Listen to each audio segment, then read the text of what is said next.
Sudah masuk semua ini?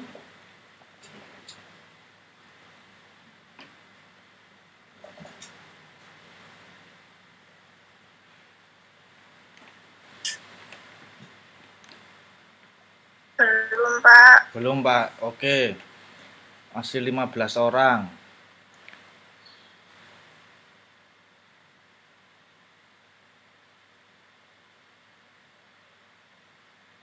Oke, nanti em, videonya dibuka biar Pak Istian tahu wajahnya sekarang bagaimana setelah libur hari raya.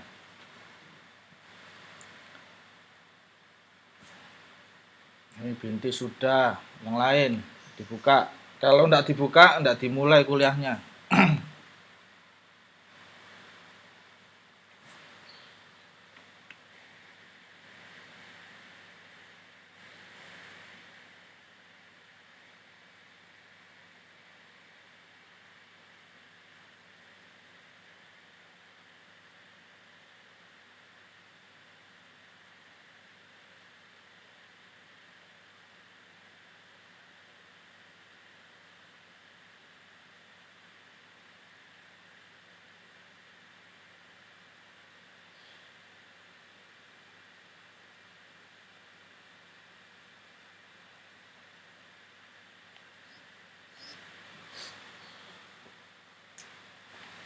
Yang lain dinyalakan kameranya.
Dini Ike mana ini? Oh, sudah. Terus Febiola, kameranya dinyalakan.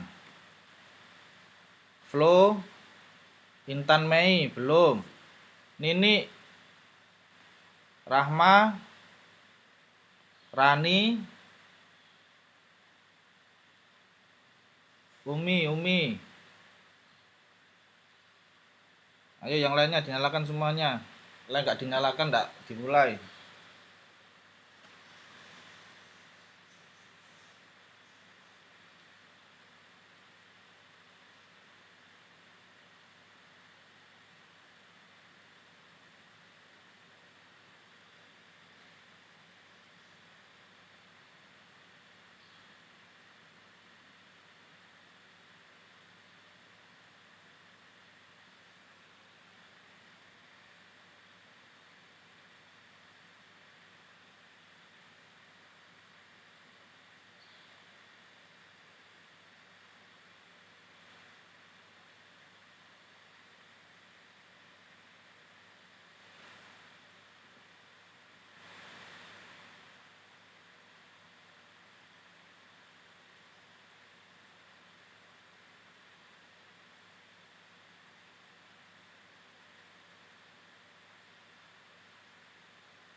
Oke, sudah terlihat semuanya di layar PPT-nya.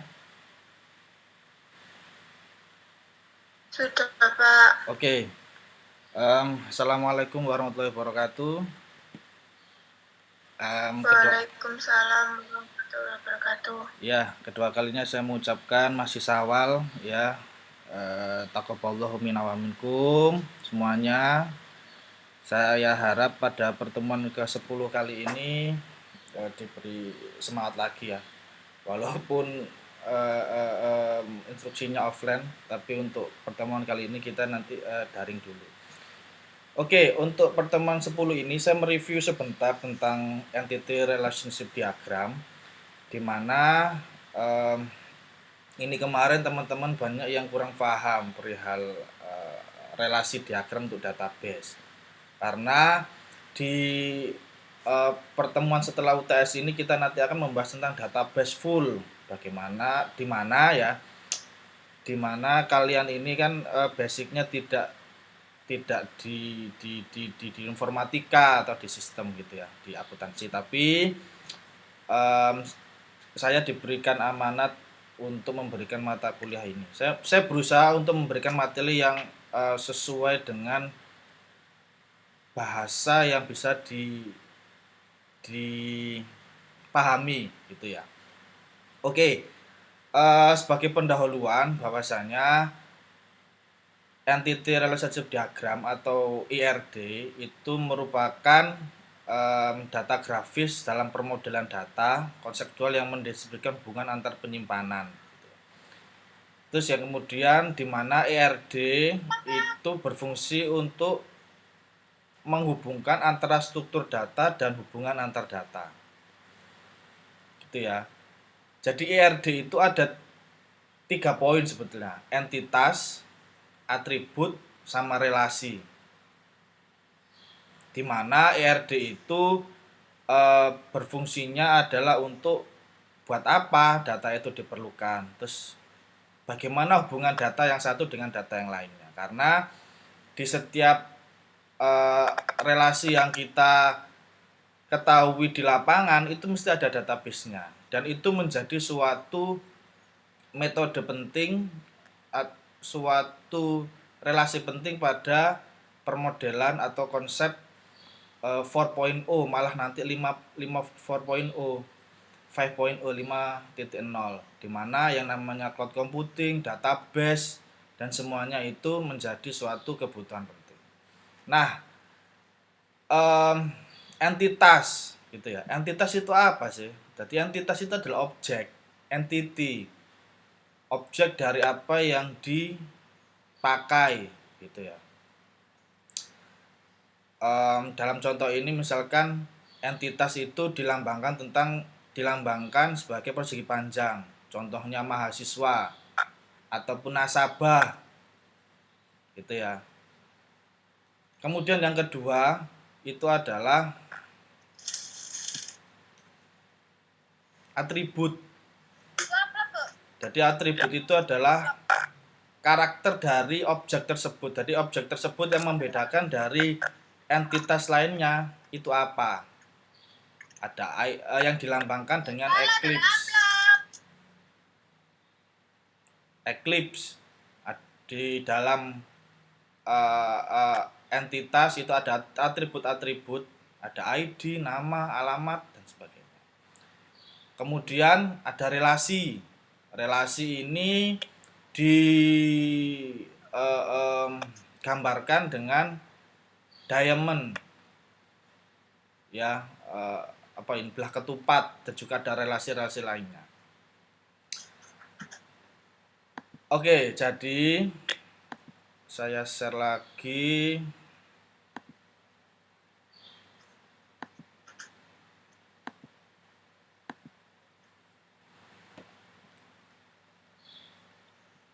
Terlihat ya ini ya, share screen saya ya. Terlihat, Pak. Oke, jadi ya saya ulangi lagi ya. Jadi ERD itu ada poin penting. Yang pertama adalah entitas. Entitas itu digambarkan dengan persegi panjang. Kemudian atribut itu digambarkan tentang Eclipse, atribut. Kemudian relasi itu adalah diamond atau belah ketupat, relasi. Oke ya, pahami. Oke, di ERD itu jadi begini. Entitas diagram itu ataupun database itu bagaikan box-box. Misalkan kita beli laptop, di box laptop itu ada laptopnya, ada chargernya.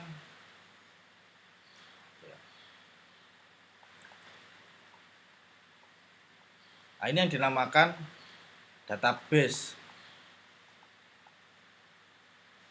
Lah, yang di luar ini adalah atributnya. Yang di luar ini adalah atributnya. Entitasnya. Baru yang di dalam ini yang dinamakan atributnya. Iya betul, atributnya. Nah, ini yang namanya atributnya. Gitu. Jadi, kalau kita compare dalam dunia akuntansi, bahwasanya di database itu ada yang namanya data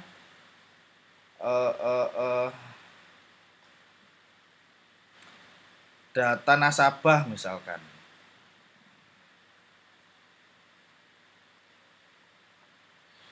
Oke. Nasabah, kalian mendaftar di bank nanti akan mendapatkan nomor rekening misalkan. Tapi sebelum itu di nasabah ini ada yang namanya nomor KTP. Kemudian ada nama.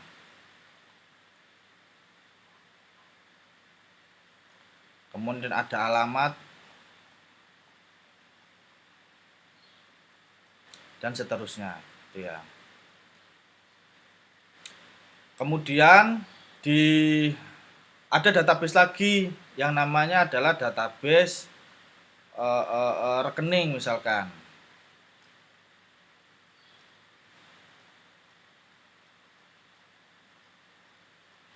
Di rekening ini ada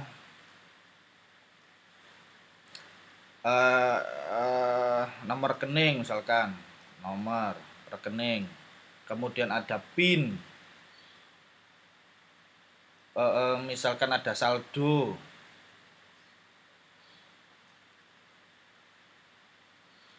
Ya.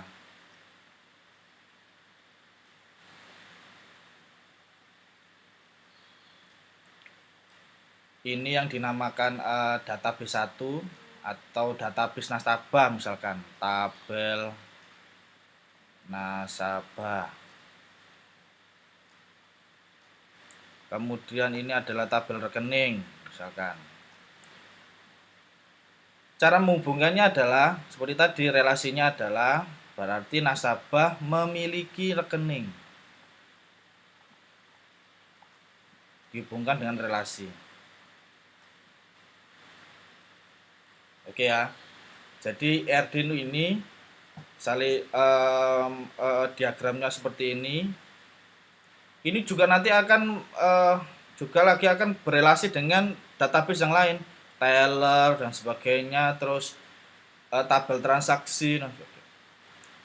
Fungsi dari database ini itu adalah diharapkan nantinya itu kalian ketika bekerja sebagai analis atau sebagai akuntan otomatis tahu ketika mengaudit gitu ya.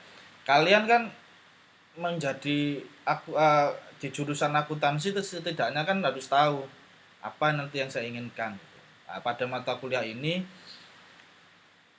kalian diharapkan untuk bisa menganalisa database yang ada di suatu perusahaan atau di tempat yang lainnya. Karena data-data yang ada di tempat lain itu jauh lebih banyak. Nah, kita kembali ke slide. Itu ya.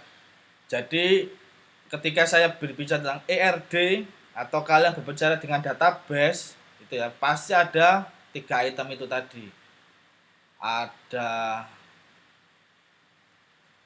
yang namanya entitas, kemudian atribut, dan juga relasi. Nah, ini contohnya tadi ya, bahwasanya ada tabel,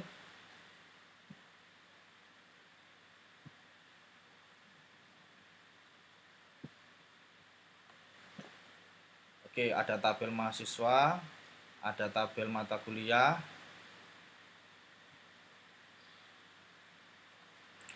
ada tabel mahasiswa, ada tabel mata kuliah, ada nilai.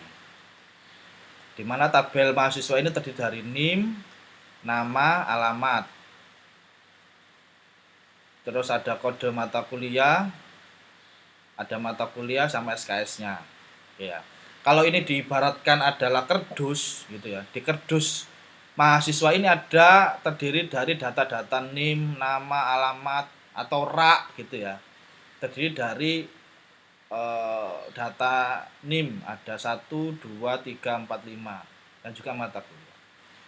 Nah, terkadang dalam kita di dunia database itu karena ini adalah kerdus-kerdusnya ada dipisah-pisah, cara kita mengambil datanya itu kita gabung lagi, kita buat suatu entitas lagi bernama tabel nilai, di mana tabel nilai ini terdiri dari NIM dan kode mata kuliah, nilainya berapa dan harusnya berapa.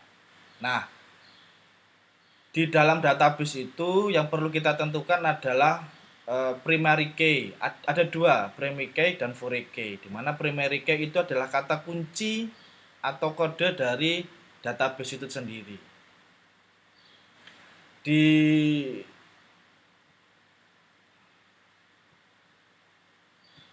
Kita kembali lagi ke papan, di mana setiap atribut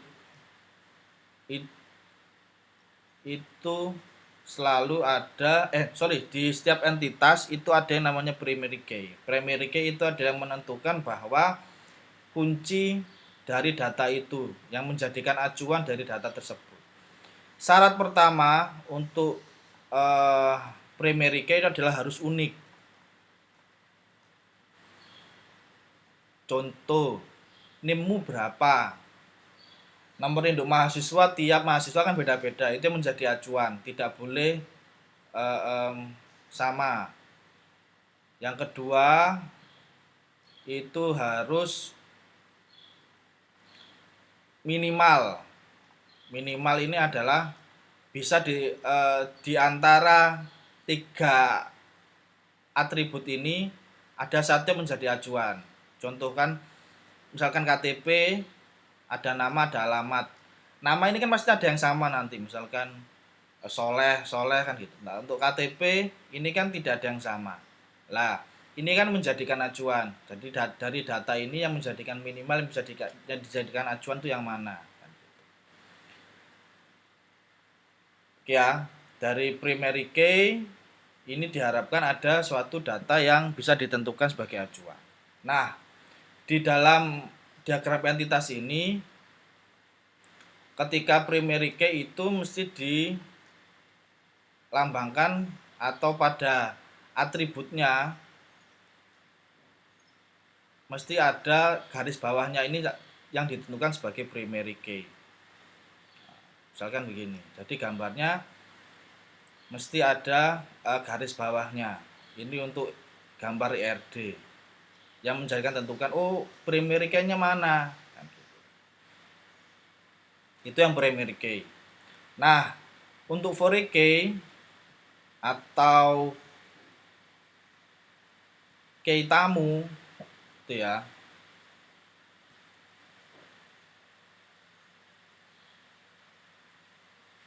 Key tamu itu adalah atau kata kunci pada tabel yang baru. Kita tentukan ya. Kita lihat ini. Ini ada tabel mahasiswa, ada tabel mata kuliah. Kita sepakati bahwa primary key-nya adalah NIM. gitu ya.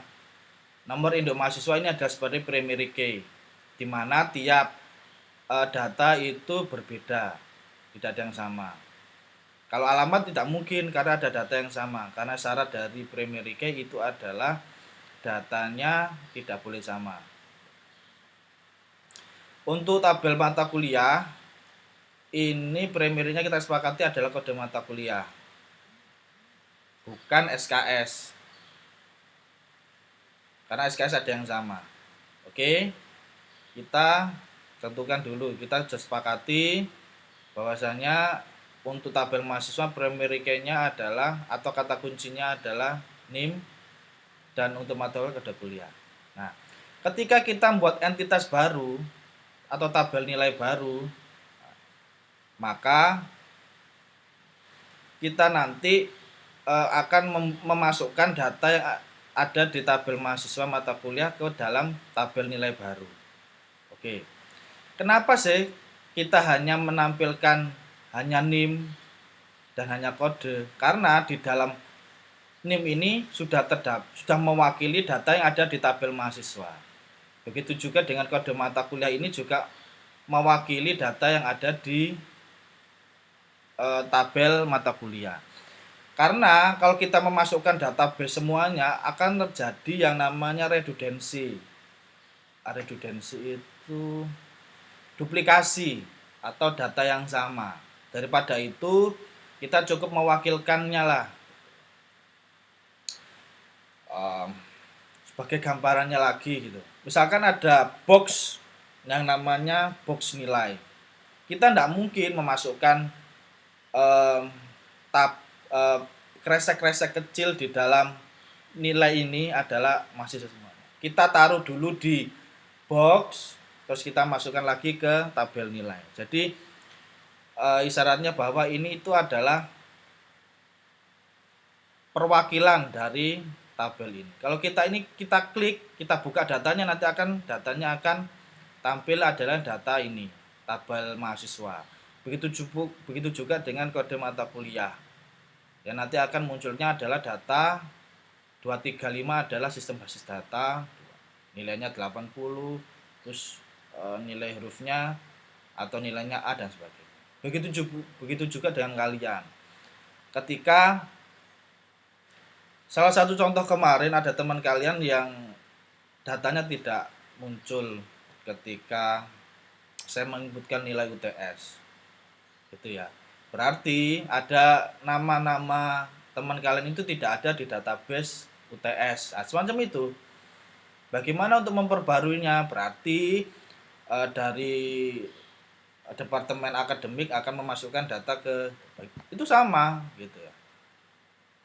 Data kalian itu ada, data mahasiswanya itu ada, mata kuliahnya ada, tapi data untuk memasukkan nilai itu tidak ada. Baru dimasukkan datanya ada, baru saya memasukkan datanya. Oke. Jadi itu untuk ERD pada kesempatan kali ini. Jadi saya harap sebelum saya ke entitas lainnya, mungkin ada pertanyaan dulu untuk kalian tentang diagram ini. Ada pertanyaan?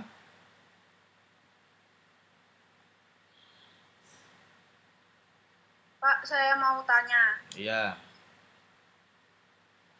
Tadi kan di database yang nilai itu loh Pak, kan ada kode NIM sama kode mata kuliah. Itu primary key-nya gimana ya Pak ya? Apa nggak usah dijadiin primary key semuanya atau gimana? Kan kalau di mahasiswa kan acuannya NIM, terus kalau di mata kuliah kan acuannya kode mata kuliah. Terus kalau yang dinilai itu gimana ya Pak ya? Saya kurang paham yang pas di database yang nilai. Oke. Makasih Pak. Oke, Rani ya. Oke, jadi saya kembali ke slide. Jadi ketika kita membuat tabel baru, yaitu adalah tabel nilai, kita tentukan dulu bahwasannya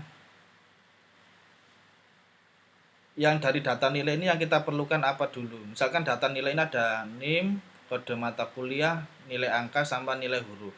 Ada nilai gitu ya, konversi dari angka ini tersebut. Kita tentukan dulu, pertama harus unik gitu ya.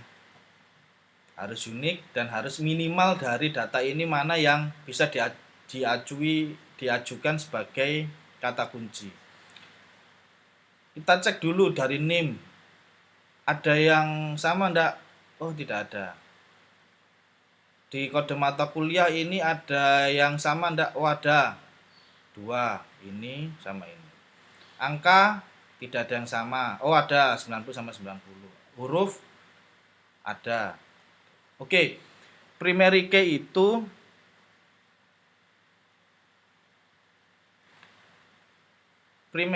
itu harus ini ya, harus berupa angka, tidak boleh berupa huruf ya, A, B, C ataupun dengan varchar, variabel harus.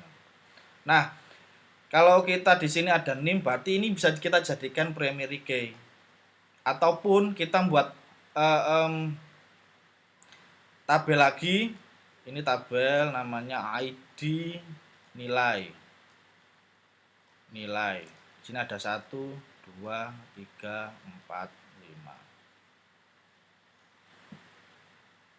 Karena berhubung di sini adalah ada 4 dan yang paling beda ini adalah NIM. Lah di NIM ini bisa kita jadikan primary key. Kalau kita membuat lagi database jurnal, misalkan ada NIM, nama, terus karya jurnal, gak sama. Bahwasanya ada, kita tentukan dulu primary key-nya dimana, bisa ID, bisa kita menambahkan ID juga, kita bisa menambahkan NIM juga. Oke, gitu ya. Bisa difahami ya, Rani ya. Jadi kita bisa tahu bahwasanya kita tentukan dulu tadi ada unik, ada minimal. Dari semua ini yang paling minimal bisa diajukan itu mana? Oh ya, yang ketiga saya lupa, bahwasanya untuk primary key itu tidak boleh nol. Nol itu adalah kosong. Kalau kosong mana bisa untuk dijadikan primary key kan gitu. Nomor induknya mana? 0. Gimana mau cari kalau ada 0 kan gitu. Nah, itu untuk relasi antar database gitu ya. Jadi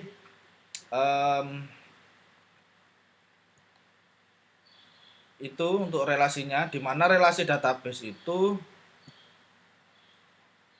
ada 4 tahapan, di mana selain relasi one to one, ada one to many, ada many to one, ada many to many.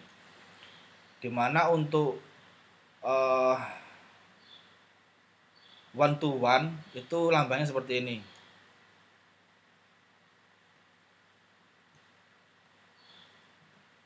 Ada diamond, kemudian relasinya hanya dikasih strip dan strip.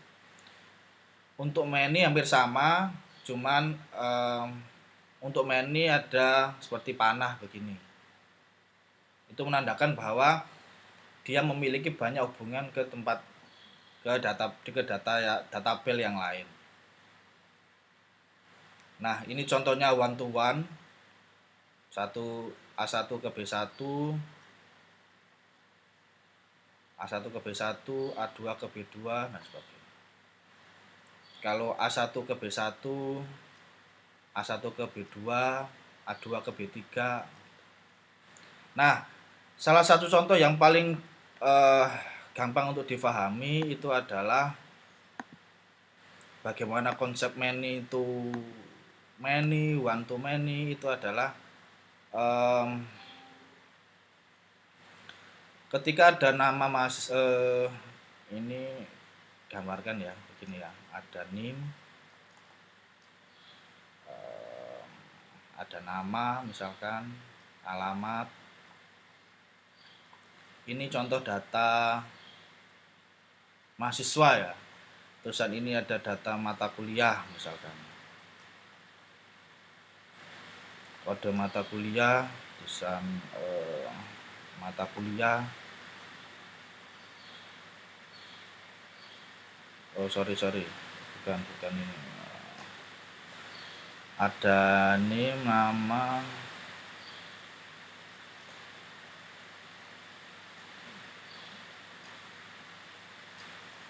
misalkan ini NIM 1, ini NIM 2, NIM 3, NIM 4. Terusan ini ada mata kuliah 01.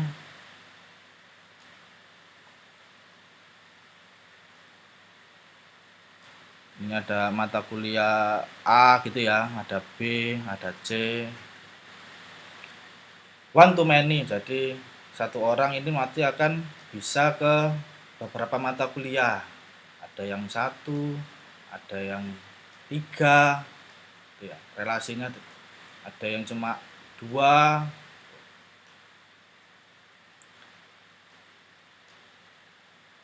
gitu ya. Ada yang ini.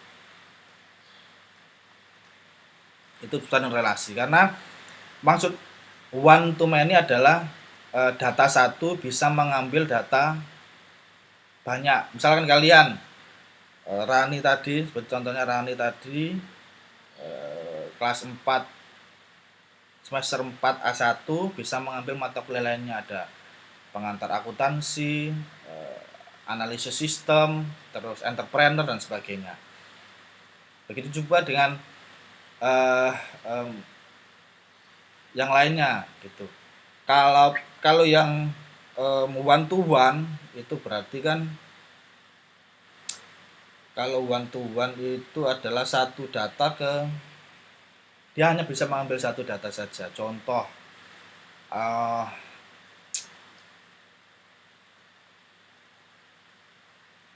ini ada nasabah 1, nasabah 2, nasabah 3 gitu. Ini ada yang namanya transaksi, misalkan transaksi A, transaksi B, transaksi C. Bukan transaksi, nomor rekening A, rekening B, rekening C. Di mana setiap nasabah itu akan memilih satu rekening saja yang berbeda. Itu ya. Nasabah 1 itu rekeningnya A, nasabah kedua rekeningnya, nomor rekeningnya B, nasabah ketiga rekeningnya C. Ya, setiap orang pasti punya relasi hubungan yang berbeda. Nah, itu sebetulnya itu konsep dari relasi ya.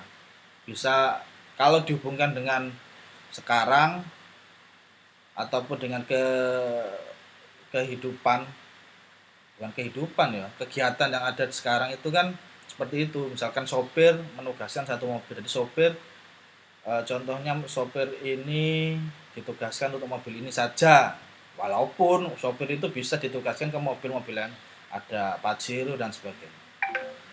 Nah, ada juga one to many, jadi satu kelas bisa diisi oleh beberapa siswa, itu kan.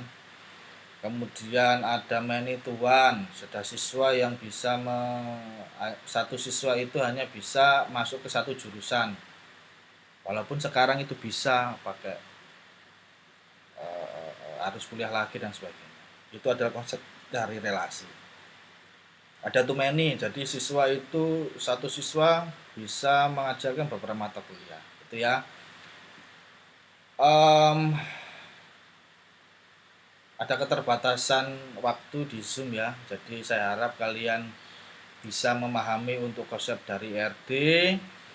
Kemudian nanti untuk tetap absensi di e-learning, jadi setelah ini kalian diharapkan untuk absensi. Kemudian mata kuliah ini nanti video rekaman ini juga saya share di e-learning gitu ya. Jadi saya harap semuanya bisa memahami untuk konsep ini. Untuk pertemuan ke depan kita nanti akan membahas tentang normalisasi database, bagaimana nanti cara mengambil database, aplikasi apa saja yang diperlukan. Nanti kita bertemu pada pertemuan ke-11 besok ya. Oke, saya harap nanti pertanyaan kita taruh di WhatsApp gitu ya. Jadi kita nanti bisa, kalau di WhatsApp kan bisa pagi, siang, malam dan sebagainya. Terlepas dari itu,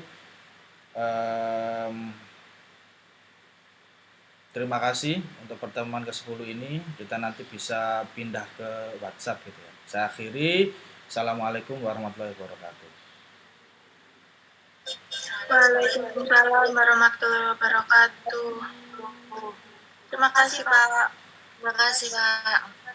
Terima kasih, Pak. The recording has stopped.